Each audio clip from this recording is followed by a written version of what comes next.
Be proud of me right now. I gotta get to where I'm going, and I know it's a lot I gotta do to get there.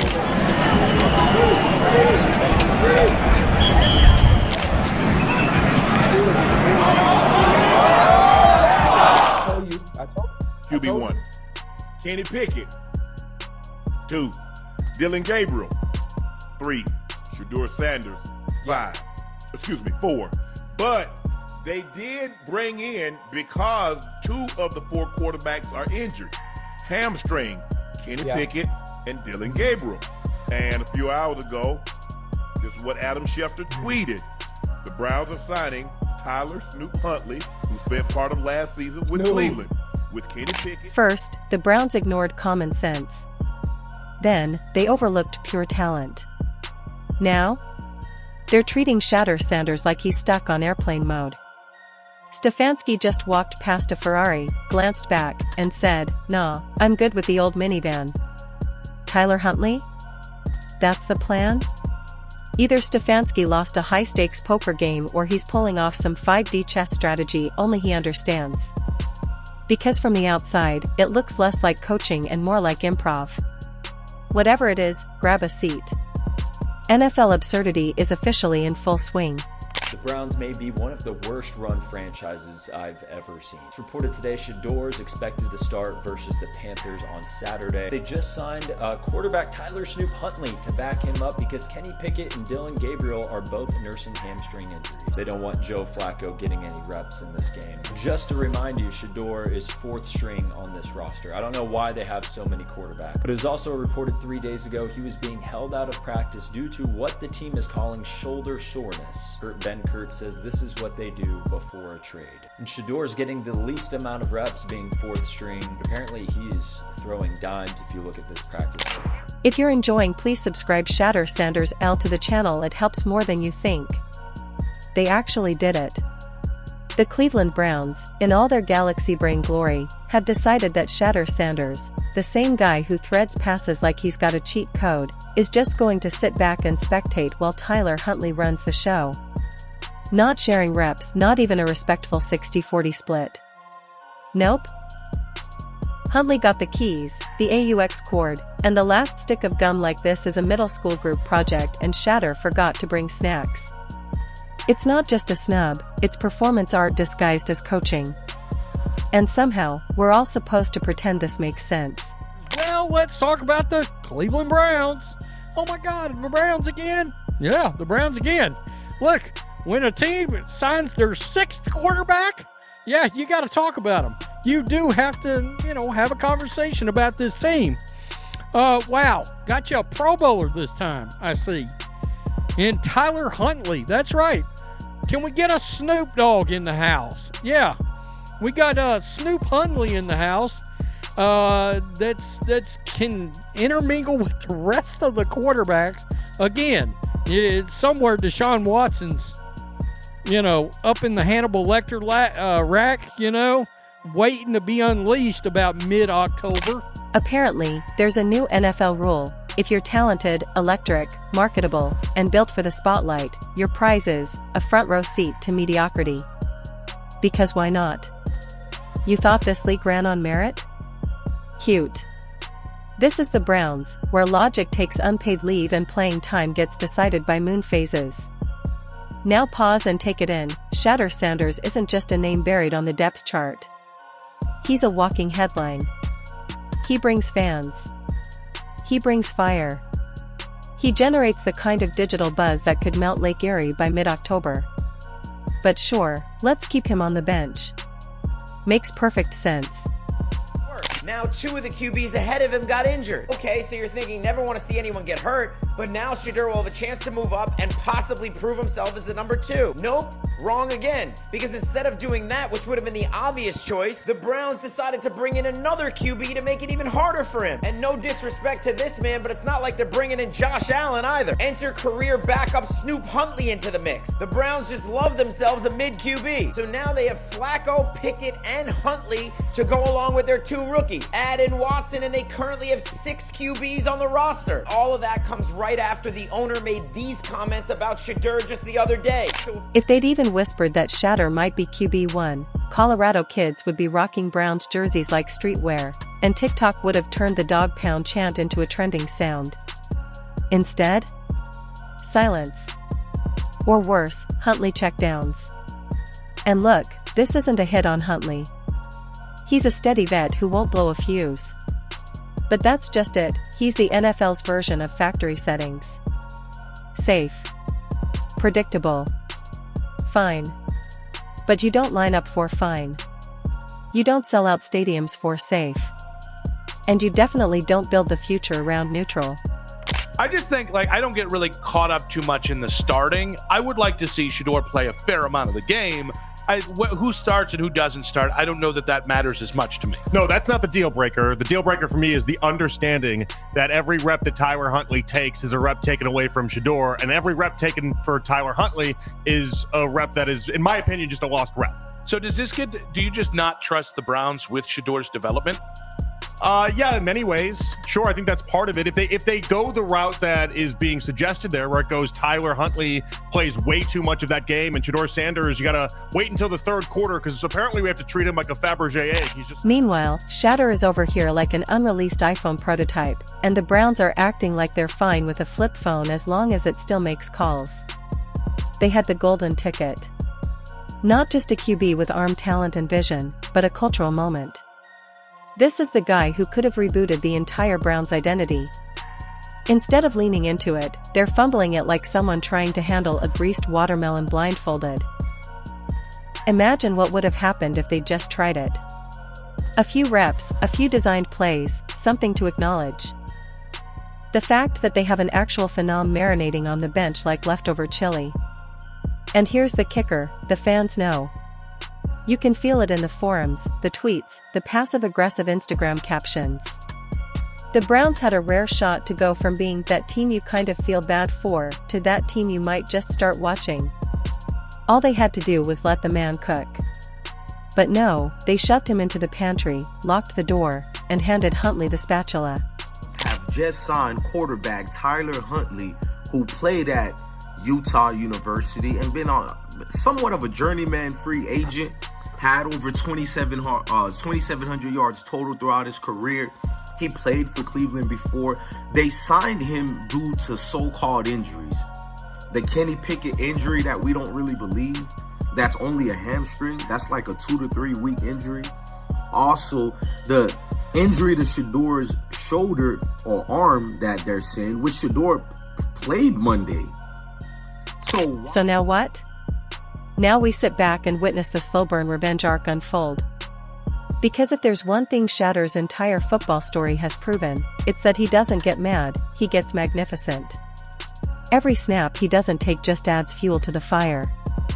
Every time the Browns call a 2-yard curl route instead of handing him the keys, the storyline writes itself. He's not just a backup QB anymore, he's a time bomb of public redemption, and the whole league is watching. You can already feel it brewing. The free Shedeur tweets, the slow pan shots of him on the sideline with his helmet off and his patience thinning. The awkward post-game pressers. The vague coach speak.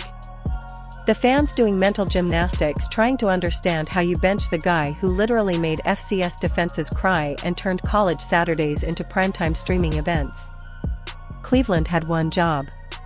Cultivate the future. But instead of being early to the party, they're about to be the team that gets ghosted by greatness. Because you can bet your overpriced stadium pretzels that Shedeur isn't going to stay quiet forever. At some point, a team with more vision, more guts, and fewer spreadsheets is going to come calling.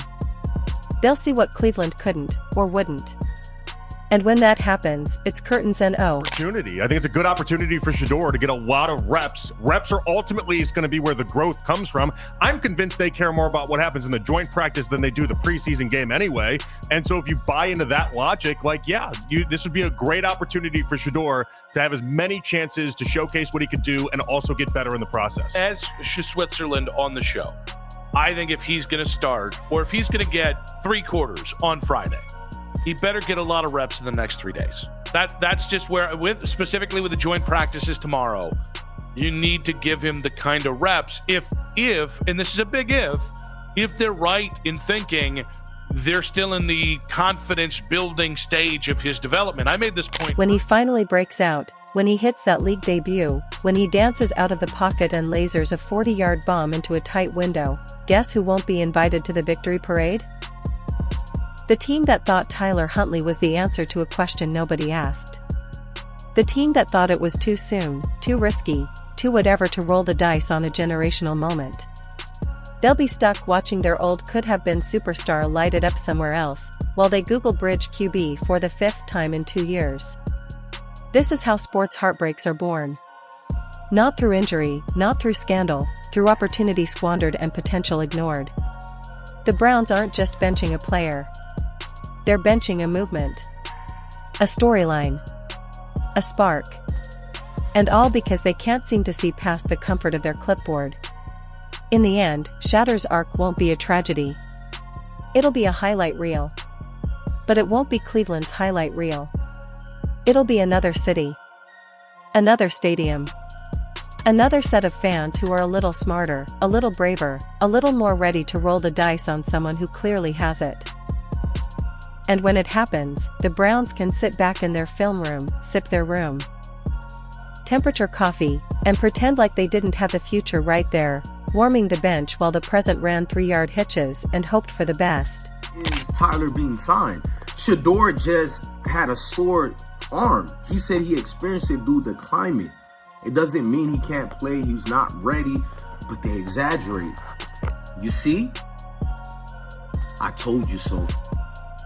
What the hell is Cleveland Browns doing with 6 quarterbacks on their depth chart? But you people really believe Shedeur Sanders has a chance? I believe in Shedeur. Hell, I think he's the best quarterback in that entire Cleveland Browns room.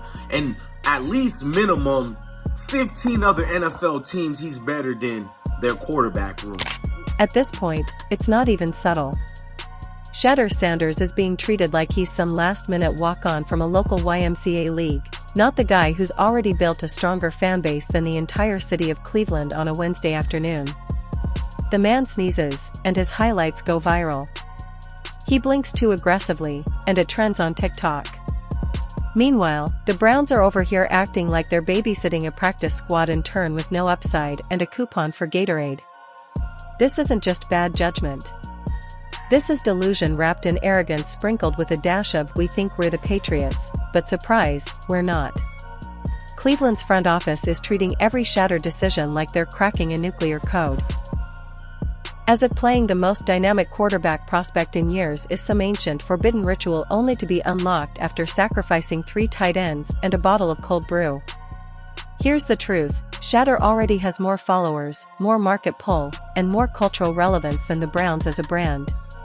Cleveland's most iconic football moment in the last decade is a kicker making a 40-yarder without anyone crying. And yet they're out here chest-thumping like they're the Avengers, gatekeeping who's worthy of playing quarterback. I'm starting to realize, or not realize, I'm just starting to try to understand really.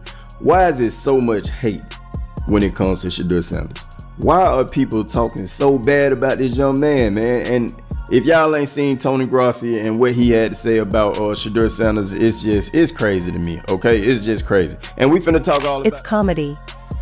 Except no one's laughing, except maybe other NFL teams who are watching this circus unfold and already preparing their offer sheets. Shedeur isn't some project. He's not a maybe. He's not a let's see what we've got in the preseason kind of guy. He's the guy. The one who brought primetime swagger to 10 a.m. college games.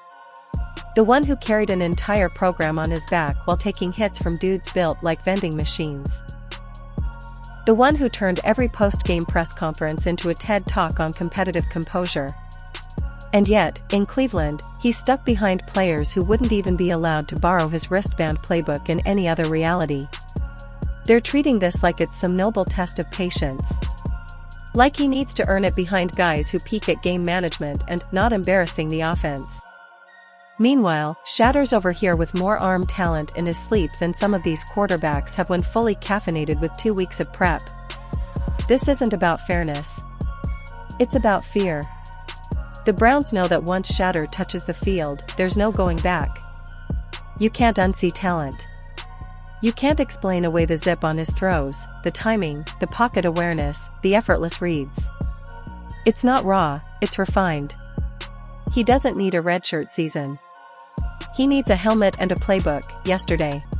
They haven't even given Shedeur enough reps with the ones to close the gap, quote unquote, even though he's been looking good with the reps that he has. We don't need to get into that conversation. The conversation, though, that needs to be had is the confusing, the puzzling, the absolutely interesting conversation of Tyler Huntley being signed with the Browns. Now, Tyler Huntley obviously has been with the Browns. I believe he was with the Browns last year, so he knows the offense. It makes sense to bring in a quote-unquote camp arm. But I got to be honest with you. I don't know what you want me to tell the CU aunties. I don't know what you want me to tell my Shedeur Sanders guys.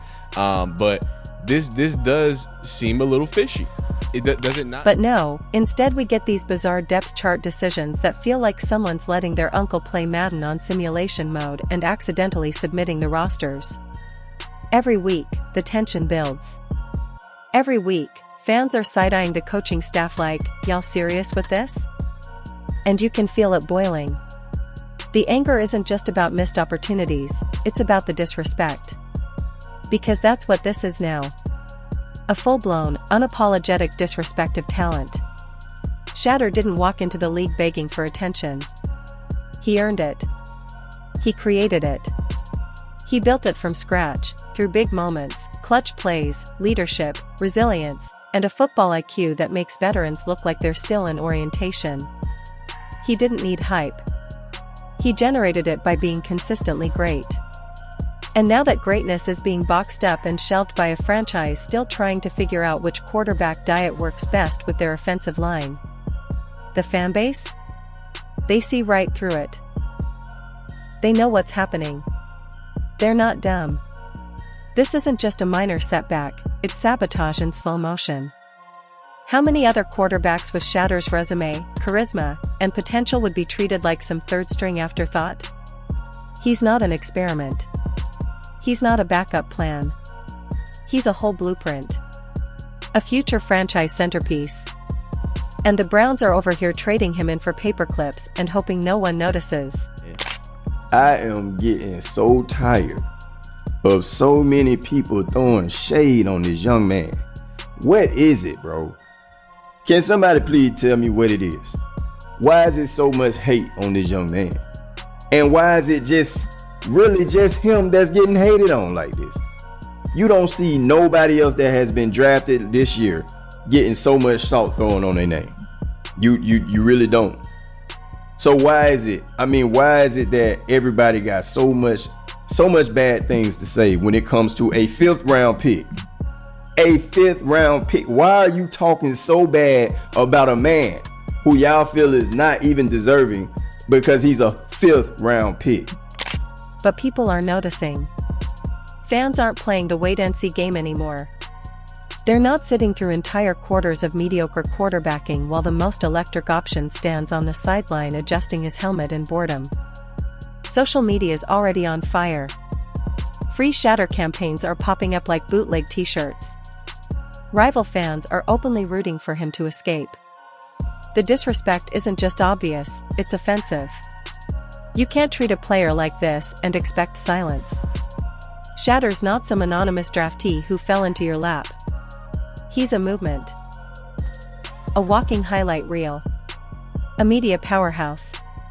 He's what your franchise wishes it had. And instead of embracing it, they're burying it under bland rotations and tired excuses. He needs more time. He's not ready. Oh please, he was reading defenses before most of these coaches learned to spell RPO. What's worse? They're not just disrespecting Shedeur, they're insulting the fans' intelligence. Acting like we can't see the difference. Like we'll just keep watching out of loyalty while they fumble a generational opportunity. That trick might work with casuals, but real football fans? They're already packing up. Already imagining what Shedeur could do in Detroit, Atlanta, Vegas, literally anywhere with a coach who believes in unleashing potential instead of locking it in a safe behind outdated philosophies. Love to say, hey, Shedeur Sanders needs to get a full half. He needs to give him most of the game. as much as I want to say that, I don't think the Browns want that. You know what I'm saying? I think the Browns have made it very clear they don't want Shedeur Sanders to have a full display of what he can do. Myles Garrett says he's keeping a big secret about the Browns quarterback plan. He said this motherfucker didn't know nothing. I can't stop the conspiracy theorists now.